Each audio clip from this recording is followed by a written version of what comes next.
पंचम स्कंध अध्याय 26 नरकांच्या निरनिराळ्या गतींचे वर्णन. परीक्षिताने विचारले, महर्षी, लोकांना या ज्या उच्च नीच गती प्राप्त होतात त्यांच्यामध्ये इतका वेगळेपणा कसा? श्री शुकाचार्य म्हणाले, कर्म करणारे लोक सात्विक, राजस आणि तामस असे 3 प्रकारचे असतात आणि त्यांच्या श्रद्धेमध्ये सुद्धा भेद असतो. त्यामुळे त्यांच्या कर्मांच्या गतीसुद्धा वेगवेगळ्या होतात आणि कमी अधिक प्रमाणात या सर्व गती सर्व कर्त्यांनाच प्राप्त होतात. अशा प्रकारे निषिद्ध कर्मरूप पाप करणाऱ्यांनाही त्यांच्या श्रद्धा समान नसल्यामुळे समान फळ मिळत नाही. म्हणून अनादि अविद्येमुळे कामना मनात धरून केलेल्या निषिद्ध कर्मांचा परिणाम म्हणून ज्या हजारो प्रकारच्या नारकीय गती आहेत त्यांचे विस्ताराने वर्णन करू. परीक्षिताने विचारले, भगवन, आपण ज्यांचे वर्णन करू इच्छिता ते नरक या पृथ्वीवरचे काही विशेष देश आहेत की या त्रैलोक्याच्या बाहेर आहेत की अंतराळी आहेत? श्री शुक म्हणाले, ते त्रैलोक्याच्या आतच आहेत.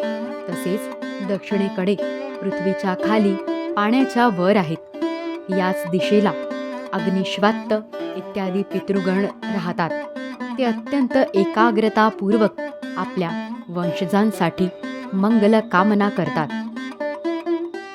त्या नरलोकामध्ये सूर्यपुत्र पितृराज भगवान यम आपल्या सेवकांसह राहतात आणि भगवंतांच्या आज्ञेचे उल्लंघन न करता आपल्या दूतांनी तेथे आणलेल्या मृत प्राण्यांना त्यांच्या दुष्कर्मानुसार पापाचे फळ म्हणून दंड देतात.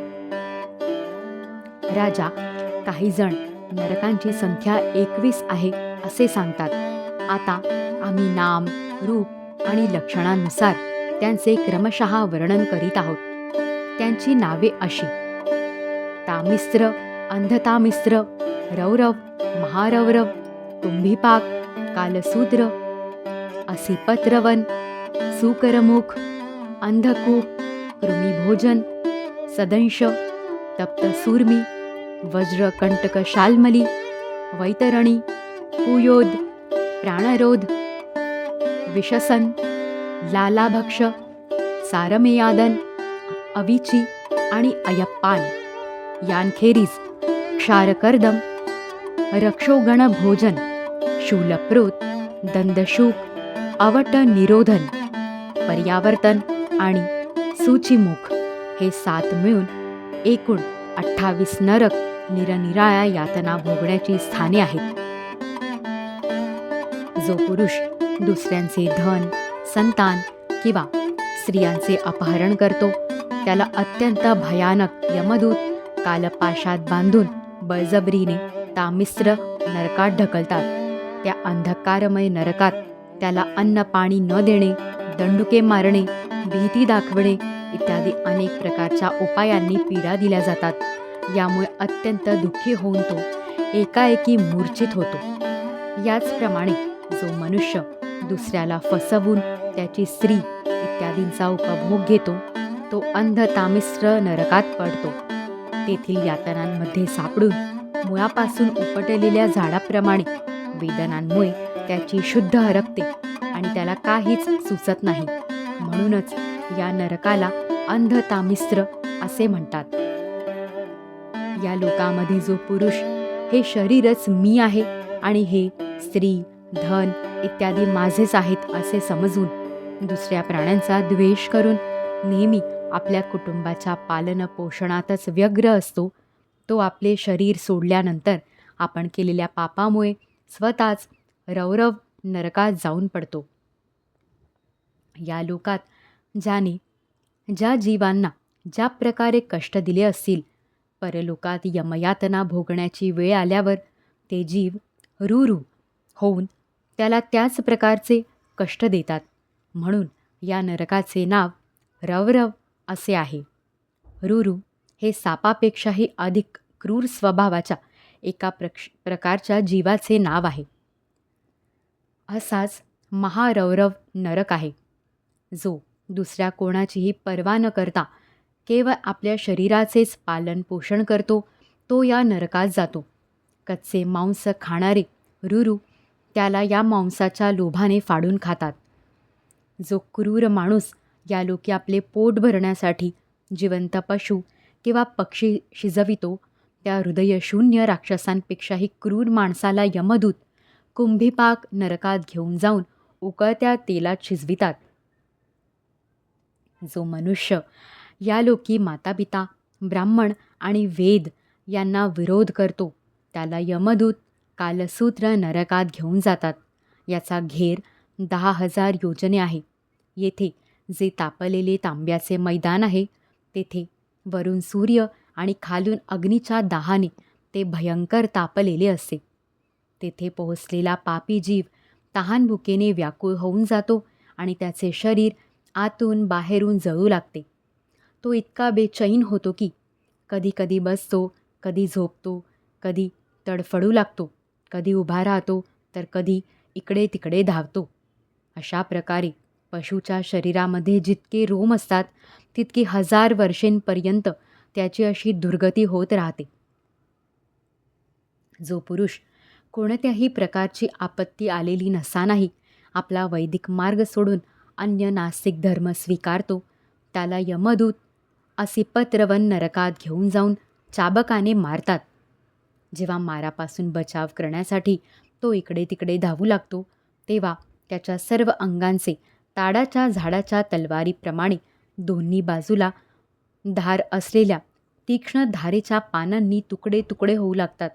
तेव्हा अत्यंत वेदना झाल्याने तो हाय हाय मी मेलो अशा प्रकारे ओरडत बेशुद्ध होऊन पदोपदी खाली पडू लागतो.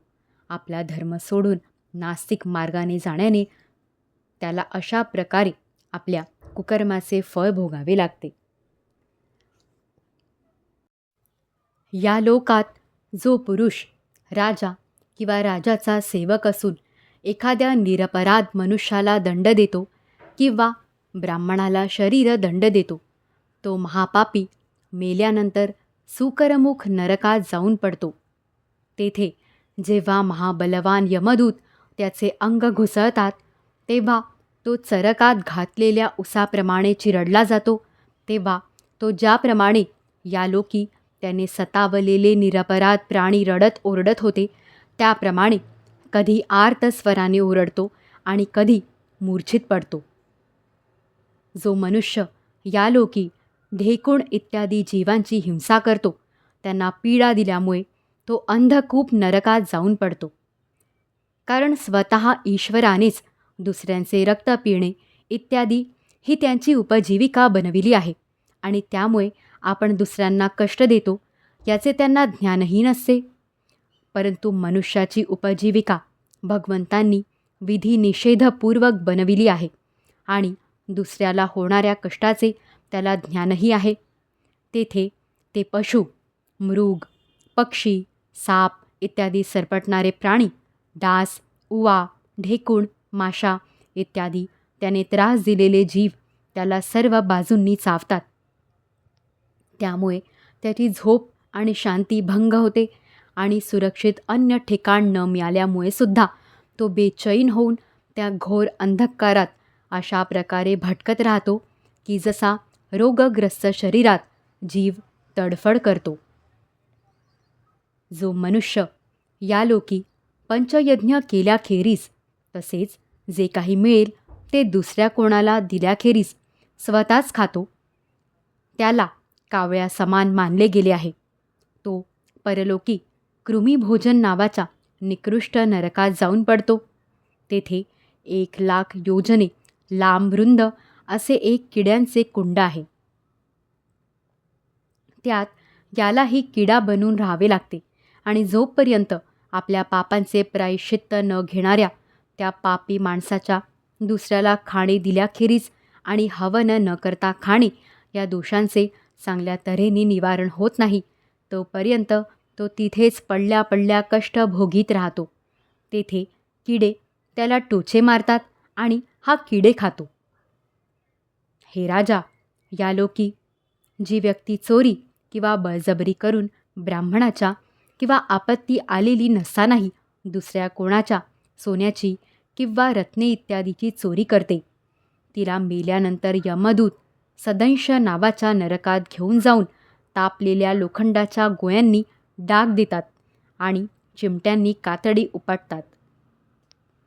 यालोकी जर कोणी पुरुषाने संभोगास अयोग्य स्त्रीशी संभोग केला किंवा एखाद्या स्त्रीने संभोगास अयोग्य पुरुषाशी व्यभिचार केला, तर यमदूत त्याला किंवा तिला तप्त सूर्मी नावाच्या नरकात घेऊन जाऊन चाबकाने मारतात आणि पुरुषाला तापलेल्या लोखंडाच्या स्त्रीशी आणि स्त्रीला तापलेल्या लोखंडी पुरुषाशी आलिंगन करवितात.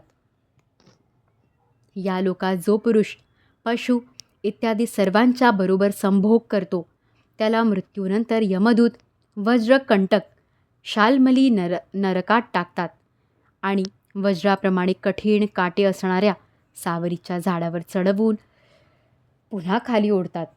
जे राजे किंवा राजसेवक यालोकी श्रेष्ठ कुळात जन्म घेऊनही धर्ममर्यादेचे उल्लंघन करतात, ते यामुळे मेल्यानंतर वैतरणी नदीत पडतात.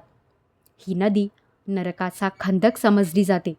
तिच्यात मल, मूत्र, पू, रक्त, केस, नखे, हाडे, चरबी, मांस, मज्जा इत्यादी गलिच्छ वस्तू भरलेल्या आहेत. तेथे पडल्यानंतर त्यांना त्या पाण्यातील इकडचे तिकडचे जीव ओरबाडतात, परंतु यामुळे